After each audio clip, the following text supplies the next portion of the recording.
Kalmarunionen. Kalmarunionen var en personalunion mellem kongerigerne Danmark, Norge og Sverige. Unionen havde også land i Finland, Island, Grønland, Færøerne, Orkneyøerne og Sjællandsøerne. I 1523 blev unionen afskaffet, men Danmark forblev i en union med Norge helt frem til 1814, hvor Norge blev i en union med Sverige. Sidespring. Danmark tabte sin union med Norge under Napoleonskrigene. Det var lidt fakta om hvad Kalmarunionen var. Nu til hvordan unionen blev skabt. Kalmarunionen blev stiftet ved et møde i Kalmar i 1397, da aristokratiet fra de tre lande samledes for at krone Erik til konge over de tre lande. Fra mødet findes det såkaldte unionsbrev. Bevaret og tolkningen af dette har givet anledning til forskellige fortolkninger om begivenhedsforløbet.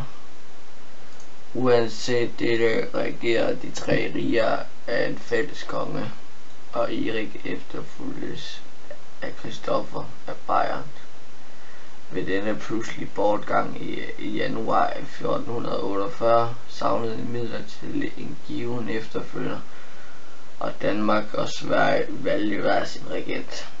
Det kom til at vare til 1457, inden de tre riger atter blev styret af samme konge, Christian den Første.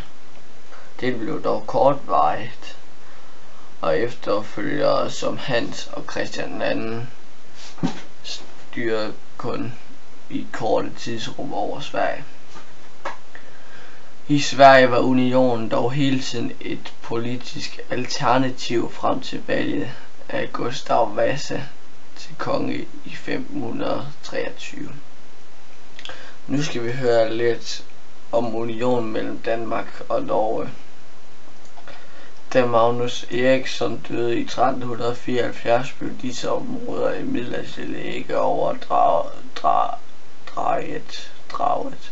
og da Valdemar Atterdag døde i oktober 1375 blev Albrecht IV ikke udråbt til dansk konge. I stedet stillede Håkon Magnusson med en modkandidat, den egne søn Olof. Håkon fik støtte af Danmarks mest indflydelsesrige stormænd, og ved et rigsmøde i Slagelse i maj 1376 blev Olof udråbt til dansk regent. Samtidig bestemtes det, at regeringen skulle udøves af dennes forældre, Håkon og hans hustru Margrethe. Af betydning var det, at både Håkon og Margrethe havde opholdt sig i Danmark for at virke for sønnens kandidatur, men tillige at kun Margrethe kunne anses at repræsentere det danske kongedynasti. Hendes søster Ingeborg var i mellemtiden afgået ved døden.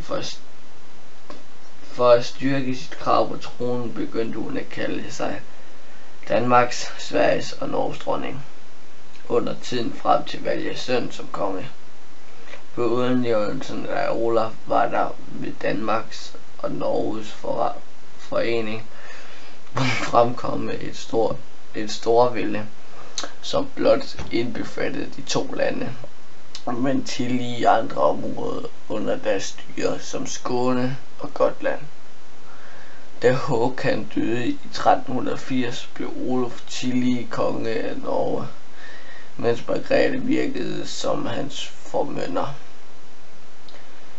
Den svenske konge Albrecht af Mecklenburg sad ikke uvirksom, man forsøgte under 1380 til 1384 at erobre Skåne, men måtte nøjes med det sydlige Halland. Albrechts forsøg på at forene Skåne og Sverige under en krone havde tillige en støtte blandt den skånske adel. ungernes indflydelse i Skåne svækkedes af det forhold, at Vestre Skåne havde været pansat til det tyske Hansa siden 1370. I 1385 kom Olof Håkansson imidlertid til Lund, hvor han blev hyldet af skåningerne efter at have bekræftet skåningernes traditionelle privilegier. Nogle uger senere overdrog Hanse aterne deres borge i Vestre Skåne til den danske konge i forsommeren. I 1385 begyndte Olof Håkansson at anvende titlen Sand Arving til Sveriges rige, og havde derfor mulighed for at påbegynde oprustning for krig i stedet for forsvar.